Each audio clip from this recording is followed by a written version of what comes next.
Welcome to our channel. और आज की कहानी है मूठ। डॉक्टर जयपाल ने प्रथम श्रेणी की सनद पाई थी, पर इससे भाग्य ही कहिए ये व्यावसायिक सिद्धांतों का अज्ञान कि उन्हें अपने व्यवसाय में कभी भी उन्नत अवस्था न मिली। उनका घर संकरी गली में था, पर उनके जी में खुली जगह में घर लेने का विचार तक न उठा। औषधालय की अलमारियां, शीशियां और डॉक्टरी यंत्र आदि भी साफ सुथरे न थे। मितव्ययिता के सिद्धांत का यह अपनी घरेलू बातों में भी बहुत ध्यान रखते थे।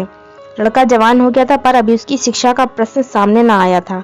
सोचते थे, इतने दिनों तक पुस्तकों से सर मारकर मैंने कौन सी बड़ी संपत्ति पा ली जो उसके पढ़ाने लिखाने में हजारों रुपए बर्बाद करूं। उनकी पत्नी अहिल्या धैर्यवान महिला थी, पर डॉक्टर साहब ने उसके इन गुणों पर इतना बोझ रख दिया था कि उसकी कमर भी झुक गई थी। माँ अभी जीवित थी, पर गंगा स्नान के लिए तरस तरस कर रह जाती थी। दूसरे पवित्र स्थानों की यात्रा की चर्चा ही क्या। इस क्रूर मितव्ययिता का परिणाम यह था कि इस घर में सुख और शांति का नाम न था। अगर कोई मद फुटकल थी तो यह बुढ़िया महरी जैया थी। उसने डॉक्टर साहब को गोद में खिलाया था और उसे इस घर से ऐसा प्रेम हो गया था कि सब प्रकार की कठिनाइयां झेलती थी, पर टलने का नाम न लेती थी। डॉक्टर साहब डॉक्टरी की आय की कमी को कपड़े और शक्कर के कारखानों में हिस्से लेकर पूरा करते थे। आज संयोगवश बम्बई के कारखाने ने इनके पास वार्षिक लाभ के 750 रुपए भेजे। डॉक्टर साहब ने बीमा खोला, नोट गिने, डाकियों को विदा किया और डाकिये के पास रुपए अधिक थे। बोझ से दबा जाता था। बोला, हजूर रुपए ले लें और मुझे नोट दे दें तो बड़ा एहसान हो, बोझ हल्का हो जाए। डॉक्टर साहब डाकियों को प्रसन्न रखा करते थे, उन्हें मुफ्त दवाइयां दिया करते थे। सोचा कि हाँ, मुझे बैंक जाने के लिए तांगा मंगाना ही पड़ेगा, क्यों ना बिन कौड़ी के उपकार वाले सिद्धांत से काम लूं। रुपए गिनकर एक थैली में रख दिए और सोच ही रहे थे कि चलूं इन्हें बैंक में रखता हूं कि एक रोगी ने बुला भेजा। ऐसे अवसर यहाँ कदाचित ही आते थे। यद्यपि डॉक्टर साहब को बक्स पर भरोसा न था, पर विवश होकर थैली बक्स में रखी और रोगी को देखने चले गए। वहां से लौटे तो 3 बज चुके थे। बैंक बंद हो चुका था। आज रुपए किसी तरह जमा न हो सकते थे। प्रतिदिन की भांति औषधालय में बैठ गए। 8 बजे तक रात को जब घर के भीतर जाने लगे तो थैली को घर ले जाने के लिए बक्स निकाला। थैली कुछ हल्की जान पड़ी। तत्काल उसे दवाइयों के तराजू पर तौला, होश उड़ गए। पूरे 500 रुपए कम थे। विश्वास न हुआ। थैली खोलकर रुपए गिने। 500 रुपए कम निकले। विक्षिप्त अधीरता के साथ बक्स के दूसरे खानों को टटोला, परंतु व्यर्थ। निराश होकर एक कुर्सी पर बैठ गए और स्मरण शक्ति को एकत्र करने के लिए जब आंखें बंद की तो सोचने लगे, मैंने रुपए कहीं अलग तो नहीं रखे, डाकिये ने रुपए कम तो नहीं दिए, मैंने गिनने में भूल तो नहीं की। मैंने 25-25 की रुपए की गड्डियां लगाई थी। पूरी 30 गड्डियां थी। खूब याद है, मैंने एक एक गड्डी गिनकर थैली में रखी। स्मरण शक्ति मुझे धोखा नहीं दे रही है। सब मुझे ठीक ठीक याद है। बक्स का ताला भी बंद किया था, किंतु ओह अच्छा, अब समझ में आया। कुंजी मेज पर ही छोड़ दी। जल्दी के मारे उसे जेब में रखना भूल गया। वह अभी तक मेज पर पड़ी है। बस यही बात है, कुंजी जेब में डालने की याद नहीं रही, परंतु ले कौन गया। बाहर दरवाजे बंद थे। घर में धरे रुपए पैसे कोई छूता नहीं। आज तक कभी ऐसा अवसर नहीं आया। अवश्य ये किसी बाहरी आदमी का काम है। हो सकता है कोई दरवाजा खुला रह गया हो, कोई दवा लेने आया हो, कुंजी मेज पर पड़ी देखी हो और बक्स खोलकर रुपए निकाल लिए हो। इसी से मैं रुपए नहीं लिया करता। कौन ठिकाना डाकिये की ही करतूत हो। बहुत संभव है उसने मुझे बक्स में थैली रखते देखा था। रुपए जमा हो जाते तो मेरे पास पूरे 1000 रुपए हो जाते। ब्याज जोड़ने में सरलता होती। क्या करूं, पुलिस को खबर दूं? व्यर्थ बैठे बिठाए उलझन मोल लेनी है। टोले भर के आदमियों की दरवाजे पर भीड़ होगी। 10-5 आदमियों को गालियां खानी पड़ेंगी। फल कुछ नहीं। तो क्या धीरे धर कर बैठ रहूं? कैसे धीरज धरूं? यह कोई सेंत में मिला धन तो था नहीं। हराम की कौड़ी होती तो समझता कि जैसे आई वैसे गई। यहाँ एक एक पैसा अपने पसीने का है। मैं जो इतनी मितव्ययिता से रहता हूँ, इतने कष्ट से रहता हूँ, कंजूस प्रसिद्ध हूँ, घर के लिए आवश्यक व्यय में भी काट छांट करता हूँ, क्या इसीलिए कि किसी उचक्के के लिए मनोरंजन का सामान जुटाऊं? मुझे रेशम से घृणा नहीं, न मेवे ही अरुचिकर है, न अजीर्ण का रोग है कि मलाई खाऊं और अपच हो जाए, न आंखों में दृष्टि कम है कि थिएटर और सिनेमा का आनंद न उठा सकूं। मैं सब ओर से अपने मन को मारे रहता हूं, इसलिए तो कि मेरे पास 4 पैसे हो जाएं। नहीं तो अच्छा घर ही बनवा लूं, जायदाद ले लूं। पर इस पर मन मारने का यह फल, गाढ़े परिश्रम के रुपए लुट जाएं। अन्याय यह है कि मैं यूं दिन दहाड़े लुट जाऊं और उस दुष्ट का बाल भी टेढ़ा ना हो। उसके घर दिवाली हो रही होगी, आनंद मनाया जा रहा होगा, सबके सब बगले बजा रहे होंगे, डॉक्टर साहब बदला लेने के लिए व्याकुल हो उठे। मैंने कभी किसी फकीर को, किसी साधु को दरवाजे पर खड़ा नहीं होने दिया। अनेक बार चाहने पर भी मैंने कभी मित्रों को अपने यहाँ निमंत्रित नहीं किया। कुटुंबियों और संबंधियों से सदा बचता रहा। क्या इसीलिए? उसका पता लग जाता तो मैं एक विषैली सुई से उसके जीवन का अंत कर देता, किंतु कोई उपाय नहीं है। जुलाहे का गुस्सा दाढ़ी पर। गुप्त पुलिस वाले भी बस नाम के ही हैं, पता लगाने की योग्यता नहीं। इनकी सारी अक्ल राजनीतिक व्याख्यानों और झूठी रिपोर्टों के लिखने में समाप्त हो जाती है। किसी मैस्मेरिज्म जानने के वाले के पास चलूं, क्या वह इस उलझन को सुलझा सकता है? सुनता हूँ यूरोप और अमेरिका में बहुधा चोरियों का पता इसी उपाय से लग जाता है, पर यहाँ ऐसा मैस्मेरिज्म का पंडित कौन है? और मैस्मेरिज्म के उत्तर सदा विश्वसनीय नहीं होते। ज्योतिषियों के समान वे भी अनुमान और अटकल के अनंत सागर में डुबकियां लगाने वाले हैं। कुछ लोग नाम भी तो निकालते हैं। मैंने कभी उन कहानियों पर विश्वास नहीं किया, परंतु कुछ ना कुछ इसमें तत्व है अवश्य, नहीं तो इस प्रकृति उपासना के युग में इसका अस्तित्व ही न रहता। आजकल के विद्वान भी तो आत्मिक बल का लोहा मानने जाते हैं, पर मान लो किसी का नाम बतला ही दिया तो मेरे हाथ में बदला चुकाने का कौन सा उपाय है? अंतर्ज्ञान साक्षी का काम नहीं दे सकता। एक क्षण के लिए मेरे जीव को शांति मिल जाने के सिवाय और इनसे क्या लाभ है?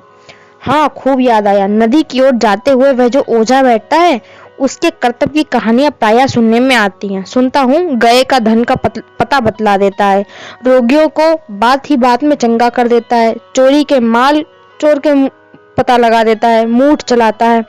मूठ की बड़ी बड़ाई सुनी है। मूठ चली और चोर के मुंह से रक्त जारी हुआ। जब तक वह माल ना लौटा दे रक्त बंद नहीं होता।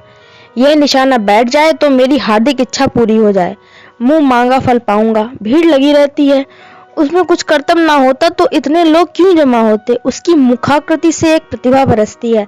आजकल के शिक्षित लोगों को तो इन बातों पर विश्वास नहीं है, पर नीच और मूर्ख मंडली में उसकी बहुत चर्चा है। भूत प्रेत आदि की कहानियां प्रतिदिन ही सुना करता हूँ। क्यों ना उसी ओझे के पास चलूं? मान लो कोई लाभ ना हुआ तो हानि क्या होगी? जहाँ 500 गए हैं वहां 2-4 रुपए का खून और सही। ये समय भी अच्छा है, भीड़ कम होगी, चलना चाहिए। जी मैं यह निश्चय करके डॉक्टर साहब उस ओझे के घर की ओर चले। जाड़े की रात थी, 9 बज गए थे। रास्ता लगभग बंद हो गया था। कभी कभी घरों से रामायण की ध्वनि कानों में आ जाती थी। कुछ देर के बाद बिल्कुल सन्नाटा हो गया। रास्ते के दोनों ओर हरे भरे खेत थे। सियारों का हुआना सुन पड़ने लगा। जान पड़ता है इनका दल कहीं पास ही है। डॉक्टर साहब को प्रायः दूर से इनका सुरीला स्वर सुनने का सौभाग्य हुआ था, पास से सुनने का नहीं। इस समय इस सन्नाटे में और इतने पास से उनका चीखना सुनकर उन्हें डर लगा। कई बार अपनी छड़ी धरती पर पटकी, पैर धमधमाए। सियार बड़े डरपोक होते हैं, आदमी के पास नहीं आते। पर फिर संदेह हुआ कहीं इनमें कोई पागल हो और उसका काटा तो बचता ही नहीं। यह संदेह होते ही कीटाणु, बैक्टीरिया, पास्टियर इंस्टीट्यूट और कसौली की याद उनके मस्तिष्क के चक्कर काटने लगी। वे जल्दी जल्दी पैर बढ़ाए चले जाते थे। एकाएक जी में विचार उठा कहीं मेरे ही घर में किसी ने रुपए उठा लिए हों तो। वे तत्काल ठिठक गए, पर एक ही क्षण में उन्होंने इसका भी निर्णय कर लिया, क्या हार जाए, घर वालों को तो और भी कड़ा दंड मिलना चाहिए। चोर की मेरे साथ सहानुभूति नहीं हो सकती, पर घर वालों की सहानुभूति का मैं अधिकारी हूँ। उन्हें जानना चाहिए कि मैं जो कुछ करता हूँ उन्हीं के लिए करता हूँ। दिन रात मरता हूँ तो उन्हीं के लिए मरता हूँ। यदि इस पर भी वे मुझे यूं धोखा देने के लिए तैयार हूँ तो उससे अधिक कृतज्ञ, उनसे अधिक अकृतज्ञ, उनसे अधिक निर्दय और कौन होगा। उन्हें और भी कड़ा दंड मिलना चाहिए, इतना कड़ा, इतना शिक्षाप्रद कि फिर कभी किसी को ऐसा करने का साहस ना हो। अंत में वे ओझे के पास, घर के पास पहुंचे। लोगों की भीड़ न थी। उन्हें बड़ा संतोष हुआ। हाँ, उनकी चाल को धीमी पड़ गई। फिर जी में सोचा कहीं यह सब ढकोसला ही ढकोसला हो तो व्यर्थ लज्जित होना पड़े। जो सुने मूर्ख बनाए। कदाचित ओझा ही मुझे तुच्छ बुद्धि समझे, पर अब तो आ गया, यह तजर्बा भी हो जाए। और कुछ ना होगा तो जांच ही सही। ओझा का नाम बुद्धू था, लोग चौधरी कहते थे। छोटा सा घर और वह भी गंदा। छप्पर इतनी नीची कि झुकने पर भी सिर में टक्कर लगने का डर लगता था। दरवाजे पर एक नीम का पेड़, उसके नीचे एक चौरा। नीम के पेड़ पर एक झंडी लहराती थी। चौरा पर मिट्टी के सैकड़ों हाथी सिंदूर से रंगे हुए खड़े थे। कई लोहे के नोकदार त्रिशूल भी गड़े थे, जो मानो इस मंदगति हाथियों के लिए अंकुश का काम दे रहे थे। 10 बजे थे। बुद्धू चौधरी, जो एक काले रंग का तोंदीला और रोबदार आदमी था, एक फटे हुए टाट पर बैठा नारियल पी रहा था, बोतल और गिलास भी सामने रखे हुए। बुद्धू ने डॉक्टर साहब को देखकर तुरंत बोतल छिपा दी और नीचे उतरकर सलाम किया। घर से एक बुढ़िया ने मोढ़ा लाकर उनके लिए रख दिया। डॉक्टर साहब ने कुछ झेपते हुए सारी घटना कह सुनाई। बुद्धू ने कहा, हुजूर, ये कौन बड़ा काम है। इसी इतवार को दरोगा जी की घड़ी चोरी हो गई थी। बहुत कुछ तहकीकात की, पता ना चला। मुझे बुलाया, मैंने बात की बात में पता लगा दिया, 5 रुपए इनाम दिए। कल की बात है, जमादार साहब की घोड़ी खो गई थी, चारों तरफ दौड़ते फिरते थे। मैंने ऐसा पता बता दिया कि घोड़ी चरती हुई मिल गई। इसी विद्या की बदौलत हुजूर हुकाम सभी मानते हैं। डॉक्टर को दरोगा और जमींदार की चर्चा न रुचि। इन सब गंवारों की आंखों में जो कुछ है वह दरोगा और जमींदार ही हैं। बोले, मैं केवल चोरी का पता लगाना नहीं चाहता, मैं चोर को सजा देना चाहता हूँ।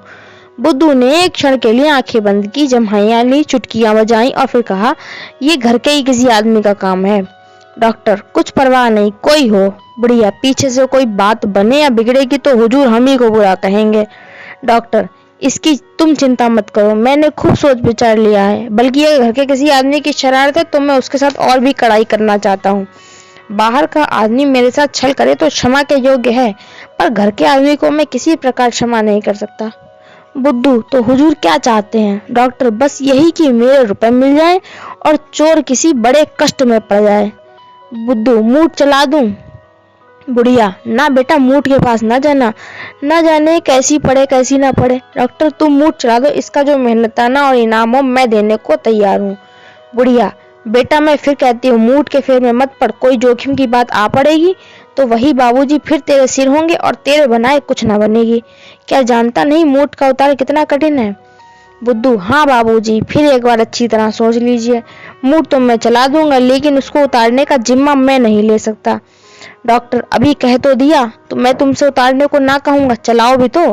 बुद्धू ने आवश्यक सामान की एक लंबी तालिका बनाई। डॉक्टर साहब ने सामान की अपेक्षा रुपए देना उचित समझा। बुद्धू राजी हो गया। डॉक्टर साहब चलते चलते बोले, ऐसा मंत्र चलाओ कि सवेरा होते होते चोर मेरे सामने माल लिए हुए आ जाए। बुद्धू ने कहा, आप निशा खातिर रहें। डॉक्टर साहब वहां से चले तो 11 बजे थे। जाड़े की रात, कड़ाके की ठंड थी। उनकी माँ और स्त्री दोनों बैठी उनकी राह देख रही थी। उन्होंने जी को बहलाने के लिए बीच में एक अंगीठी रख ली थी, जिसका प्रभाव शरीर की अपेक्षा विचार पर अधिक पड़ता था। यहाँ कोयला विलास्य पदार्थ समझा जाता था। बुढ़िया मेहरी वहीं फटा टाट का टुकड़ा ओढ़े पड़ी थी। वह बार बार उठकर अपनी अंधेरी कोठरी में जाती, आले पर कुछ टटोल कर देखती और फिर अपनी जगह पर आकर पड़ी रहती। बार बार पूछती कितनी रात गई होगी। जरा भी खटका होता तो चौंक पड़ती और चिंतित दृष्टि से इधर उधर देखने लगती। आज डॉक्टर साहब ने नियम के प्रतिकूल क्यों इतनी देर लगाई, इसका सबको आश्चर्य था। ऐसे अवसर बहुत कम आते थे कि उन्हें रोगियों को देखने के लिए रात को जाना पड़ता हो। यदि कुछ लोग उनकी डॉक्टरी के कायल भी थे तो वे रात को उस गली में आने का साहस न करते थे। सभा सोसाइटियों में जाने की उन्हें रुचि न थी। मित्रों से भी उनका मेल जोल न था। माँ ने कहा, जाने कहाँ चला गया, खाना बिल्कुल पानी हो गया। अहिल्या, आदमी जाता है तो कहकर जाता है, आधी रात से ऊपर हो गई।